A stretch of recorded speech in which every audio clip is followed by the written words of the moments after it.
Good afternoon, everyone. Welcome to today's press conference to preview our Champions League game against Malmö. If you would like a question today, please use the raise hand function on Zoom. We'll get round to as many as we can. When you become a panellist, please unmute yourself and ask your question. And we will conduct today's press conference beginning with Moose from TalkSport. Moose.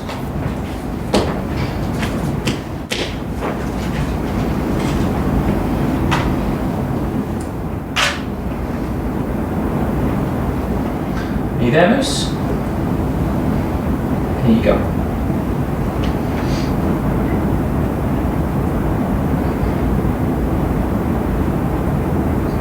Hi, can you hear me? Yeah, we can hear you.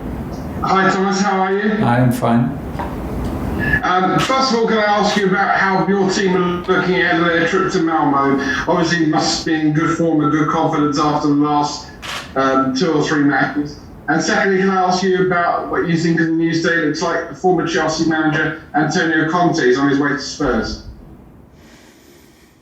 Well, first of all, I got the news today that one of my colleagues got sacked, which is not good news and never nice to hear.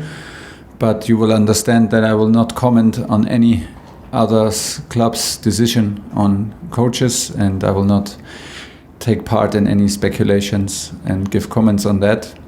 Yeah, we are in a good place, but as I feel the group and as I feel the group, I have the feeling that we know why we are in a good place. We know what it takes to have these kind of results, and we know what effort we put in it, and we know what we have to do for it. That makes us confident, and at the same time it sets the standards that you need to set every single match that arrives, and it's coming again tomorrow. So we'll start from scratch. It's a Champions League away game, and we want to win. We are self-confident enough to say it, but we know what it takes, and it's on us to deliver. Gary Cottrell.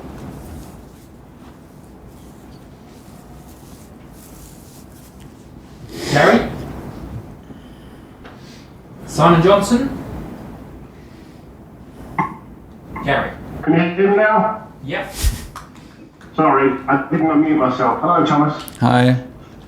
It does look like Conte's on his way to the Premier League. That'll be another elite super coach, yourself, Pep, Jurgen. Does that lift the challenge? Does that lift the kind of effort you have to put in this league if that happens? Well, you can ask me again if it happens, but right now it's speculation, and I will, unfortunately for you, not take part in any speculation about any other club's coaches' decisions. And in terms of the players we didn't see at today's training session, it looks like no Mason, no Romelu obviously, or Timo or Kovacic, is that correct? Yes, these 4 players are out, unfortunately. Still out, but also, yeah, for Timo, Romelu and Kova, no surprise. For Mason, he does not feel really better. To stop any speculation is not COVID. He's negative for COVID, so he's just ill and does not feel good enough to take part in training and, of course, take part in the trip to Malmö. The good news is Christian Pulisic is back in the squad for tomorrow. Simon Johnson. Hi Thomas. Hi. Forgive the left field question. Billy Gilmore, do you have any concerns about the lack of game time he's getting at Norwich? Have you spoken to Daniel Farke about it? And are you thinking about recalling him in January if he doesn't play for the first team for much longer? We will take the decision then in January when the decisions has to be made, and not now. In general, I think it is. I spoke with Daniel about it, and I was happy to meet Billy around the match, around Norwich's match at Stamford Bridge. The things were clear when we decided together that he is looking for more minutes and more game time and more match time in another club. The challenge was clear, that he needs to fight his way through, and this is where he is right now. Things are not going so like as he maybe wishes for, as we all wish for, but it's not the moment now to already give solutions and cancel the whole project. It's sometimes these weeks and months arrive where the situation seems to be stuck or seems not to go the right way.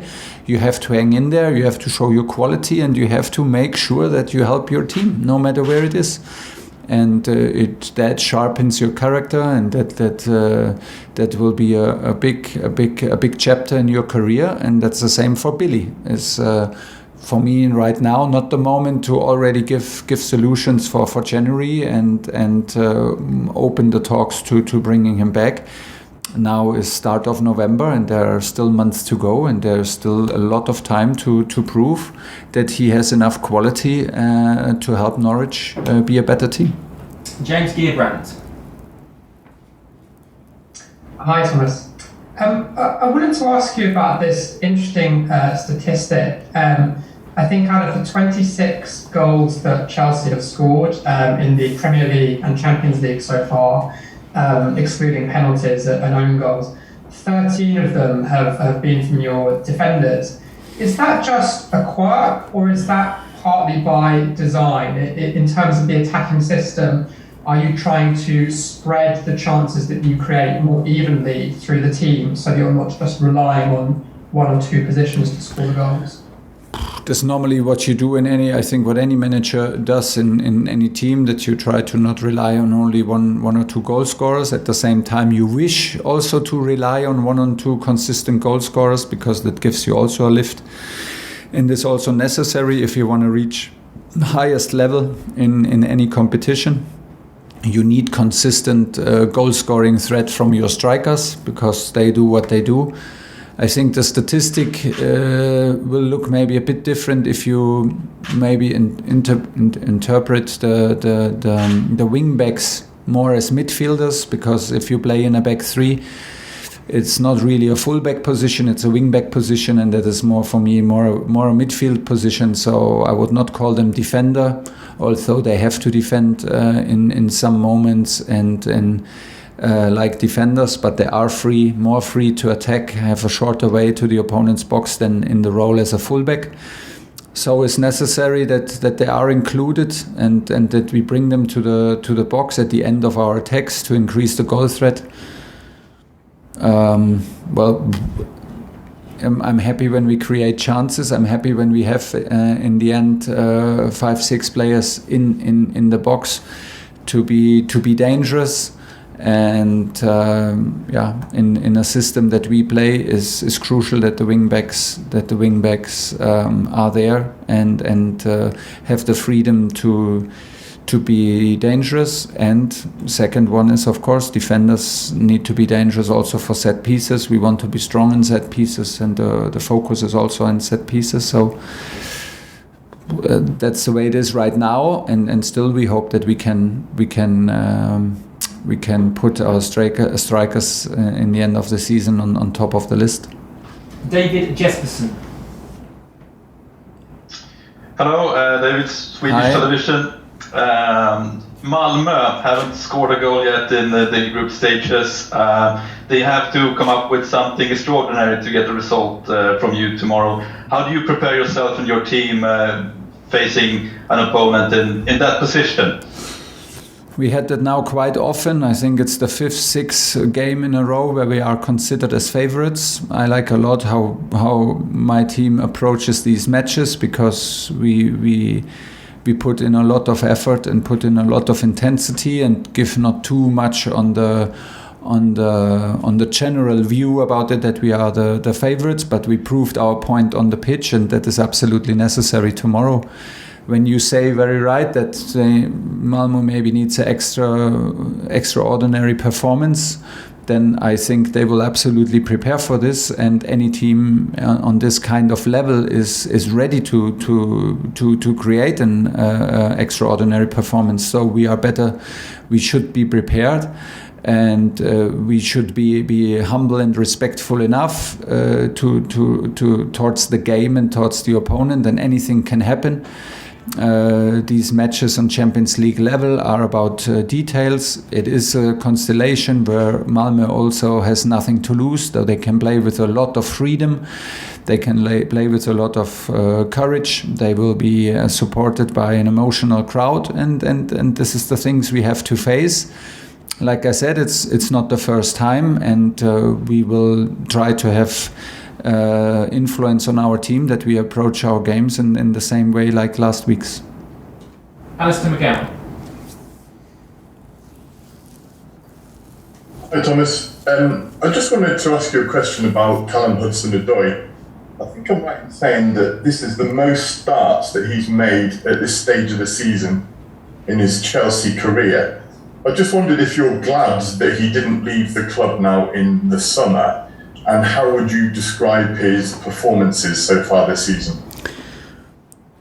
Well, listen, it was not like that he was that we wanted to have him out and then suddenly he stayed, and now we are glad that he stayed. We didn't let him leave. We built the squad, and Callum was a piece in that puzzle. And he thought that will be maybe a tough one to get minutes, and will maybe a bit more easy in another club, but you never have you can never be sure that it's like this. So we told him straight, and I told him straight when he asked for it, that it's not possible, that we rely on him, that he accepts his role, and there is still huge progress that he can make, and within this group and within this club. And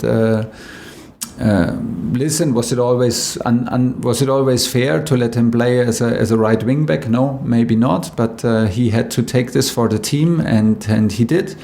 And he was always positive, and he showed the right spirit. He had a very, very good pre-season where we could see what he's capable of on the half left side.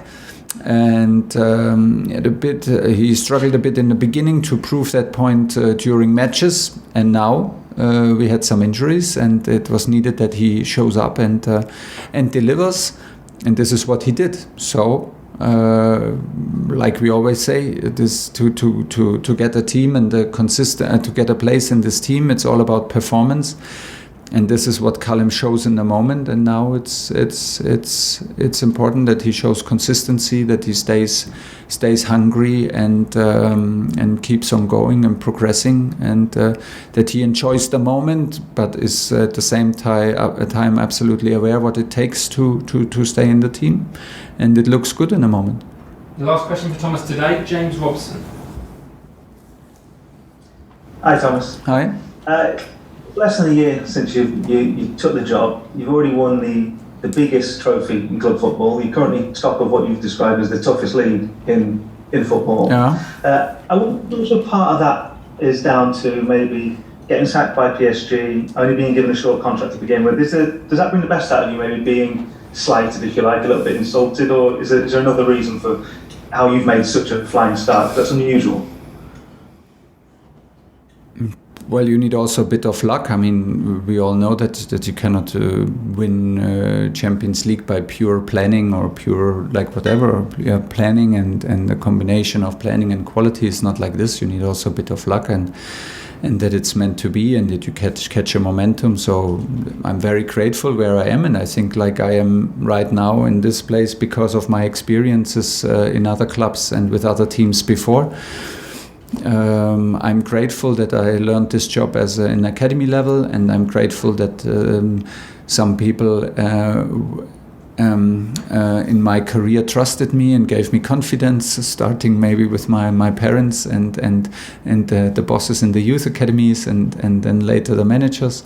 So, and then the target is to get better every week, to get better every match and every day, and never stop learning and never stop progressing as a coach, because this is what it is. And now it seems to be a perfect fit from day one for me. I'm super happy to be in this club and to be part of the club, and maybe this is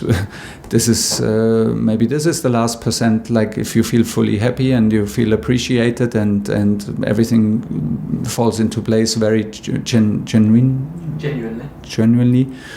then you are able to produce results together, because I'm part of a big team, and I'm part of a big club, and this is how I see myself. So nothing else. I don't know if I need extra motivation, but of course, like I said, when the offer was, I was not happy to be sacked on Christmas. My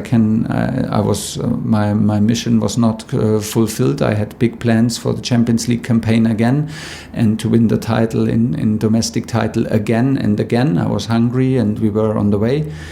And this was a huge interruption, of course, and like I said, some days later and some weeks later came a huge opportunity, and the desire to step into this adventure was much higher than the fear of and the concern about the 18 months, because it is what it is in football. You need to take the adventure. You need to be brave and courageous. And once you have the feeling, and I have the feeling I got a big reward for this right now. I'm happy where I am, and I want to be better every single day and learn and grow. And it's a good environment to do this. Great. We'll leave it there. Stay on the line, please, for Ben Chilwell. Very short.